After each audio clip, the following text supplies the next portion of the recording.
Hi there, and welcome back to another English lesson on TV. We are your hosts. I'm Mr. Daryl. I'm Miss Samantha, and today we will be discussing Alice's Adventures in Wonderland by Lewis Carroll. And this is for grades 7, 8, and 9. Let's begin. Our agenda today will begin with vocabulary, then we'll move on to talking about the author and the summary. From there, we will have a look at some of the characters, the setting, the main themes, the conclusion, and add a little bit of homework at the end. Of course. So let's look at our vocabulary. Our first word comes from the title of the book, Wonderland. And a wonderland is a place that makes you feel amazed, usually because it's beautiful, incredible, or unfamiliar. Our next word is one of the words you would use to describe such a wonderland, and it is strange, an adjective. And it means something unusual, bizarre, surprising, unfamiliar. Yes. And if something is strange, it's probably also confusing. Now, confusing means there's no logic, there's no order, and it's difficult to understand. Now, something else that's confusing is our next word, nonsense. These are words that have no meaning or make no logical sense and can be confusing. Yes. And such nonsense might be a rabbit hole. Now, a rabbit hole literally just means a hole in the ground where a rabbit lives. But because of this very book, we now have a new phrase in the English language. So now a rabbit hole means a confusing, strange, nonsensical situation that is difficult to get out of. Something that you might feel when you get stuck in a rabbit hole is our next word, frustrated, and it's an adjective. It means feeling annoyed or upset because you can't get out of a situation you've got yourself into. Our next word is curious, which means excited to learn or know something, like how I am curious about our next word. Our next word is a great one. It is imagination, and it's the ability to create new ideas or pictures in your head. It's a synonym of creativity. So please be sure to keep all of these vocabulary words in mind throughout our lesson. And now, Daryl, let's talk about the author. Why do we talk about the author? Good question. We talk about the author because it's important to understand where he's coming from, who he is, his historical moment in time. All of these things can give us a better picture of the book and the themes. That's fantastic. We should look at our author for today then. We definitely should. And that is Lewis Carroll. Lewis Carroll. Now he's a British author. He's from Cheshire, England. Lewis Carroll's not his real name. He's one of those that takes a pen name, and that means a name that you take as a writer just for the book, so it's not your real name. His real name, in fact, was Charles Dodgson. He is an aristocrat, and that's very important. Unlike other 19th century authors, which is the time he's from, he doesn't look at the lower classes. He looks at the upper classes because that's who he is, and that's what he prefers to address. That makes sense. He was also a mathematician, and this influenced his stories because, as you will see in Alice in Wonderland, he loves playing with logic, reality, and fantasy. Maybe like a mathematician, they love their logic. Lewis Carroll was also influenced by his good friend's young children. He actually spent a lot of time with them, and to entertain them, he told this amazing fantasy story from his own imagination. The girls loved the story so much that they asked him to write it down for them. He did, and now all of us have Alice's Adventures in Wonderland. Imagine being the inspiration of a classic story that lasted hundreds of years. Incredible. That would be amazing. But let's now take a look at what actually happens in Alice in Wonderland with the summary. Let's get to it. The summary of the book. Alice's adventures in Wonderland start when, on a sleepy afternoon outside her home in England, she notices a talking white rabbit wearing clothes and checking his pocket watch. She's curious, and so she follows him down a rabbit hole where she falls a long way into the world of Wonderland. Yes.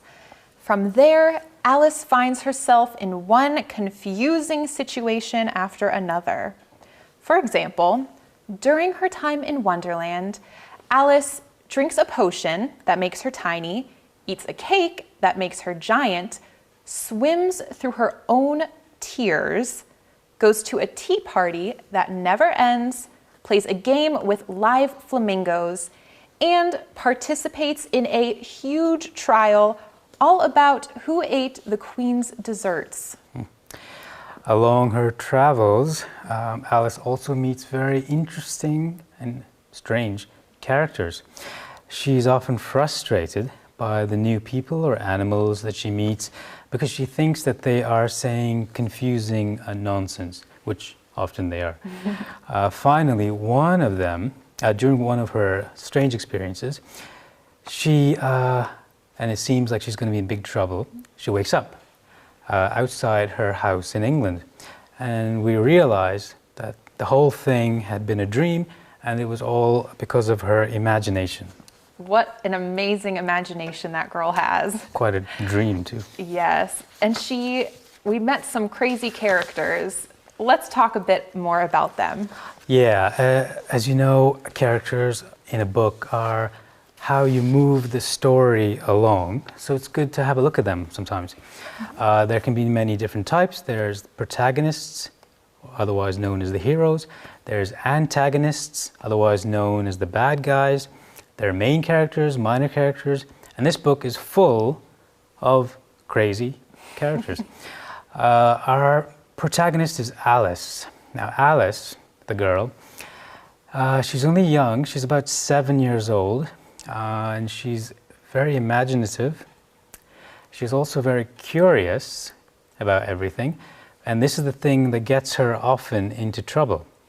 But she speaks her mind, so she has good character, and she tries to be polite to everyone that she meets along the way. Yes. Now our next character, the White Rabbit, is kind of the character who starts it all. He is who brings Alice into Wonderland. He is a nervous, older rabbit who is running very late and is very worried about that. And he doesn't treat everyone kindly. So he and Alice are quite different in that respect. Another pairing of opposites, in a way, are our next two characters, the Queen and King of Hearts. Now the Queen, she's rude, angry, unhappy all of the time. And she wants anyone who annoys her to be killed off by her guards. Now, that's the Queen. But her husband, the King, is a lot calmer, is a lot gentler, and quietly, in fact, forgives everyone that the Queen wants to have killed. So they make a good balancing act. They do. They sound pretty funny to me. Yeah. Now, our next character is the Cheshire Cat. He is a magical cat, most known for his sneaky grin, which makes it look like he's up to no good or that he knows something that he's not telling us. He likes to confuse and even frustrate Alice, but in the end, he is always there for her. It's good to have friends like that. Our last character is the Mad Hatter. Now, mad in that name often means angry But not in this case. It has a second meaning, and it means crazy. So he is the crazy hatter, and hatter means just someone who wears a hat. He is always having a tea party because he thinks it's always tea time, no matter what time you meet him. Yes. And speaking of time, let's move on to setting. And setting is the time and place, or when and where, of a story. So let's look at the specific setting here, Alice in Wonderland. So, as I mentioned before, the writer, Carol, he's from the 19th century, and it is the Victorian era, and it's a time of social change, and it's a time of cities getting more urbanized. But this book is not about those things. So Lewis Carroll, is focused on an aristocratic world almost, a kind of fantasy world removed from the social context of that time. So it isn't a social commentary. Yeah, that brings us to the where part of the setting. Now, part of it takes place in England, outside of Alice's home, but most of it takes place in this imaginary fantasy world of Wonderland in her own mind. But actually, a lot of places in Wonderland were inspired by Carroll's real-life world at home and at his university. Pretty interesting. Yeah. Let's take a look now at main themes. Main themes. Now that is a term that needs to be explained a little bit, I think, Samantha. Yeah, I'd love to do that. So the main theme of a story is what the author is trying to communicate through the characters and events. In other words, the main theme is the main idea of that story. Daryl, can you tell us a bit about one of the themes in Alice in Wonderland? I certainly can. I think essentially the book is about a child trying to understand the world of adults, and that gives the entire book its character, its strange character. If you can imagine back to when you were a child, the world of adults seems confusing, frustrating, maybe even strange and nonsensical. And these are all things that you find in the book. It is Alice's attempt to confront that world in a way. And she does her best, and she tries to get through by doing what she thinks is right. Yes, that is such a great point. Now, another theme that we should consider is the power of imagination and dreams. Now, Alice goes on this incredible adventure in her imagination in Wonderland, and it just unlocks such incredible things for her. It also helps her understand reality, right? We can use our own imagination to figure out some problems we might have in the real world, which I think is so interesting, that point that Carol makes here. What a great theme to come from a mathematician for a novel. Yes, he is truly a remarkable man. But now we are near the end of our lesson, Daryl. So let's take a look at what we reviewed today. First, we talked about the author, Lewis Carroll. We moved on to the summary of how Alice travels through Wonderland and the misadventures she gets herself into. We looked at some of the many crazy, strange characters. Then we looked at the setting of the Victorian era in England, but mostly in Wonderland. And finally, we discussed the main themes of the child's struggle to survive in the confusing world of adults and the power of our imagination and dreams.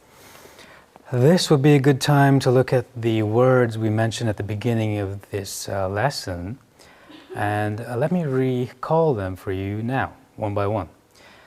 First we had Wonderland, then strange, confusing, nonsense, rabbit hole, frustrated, curious, and imagination.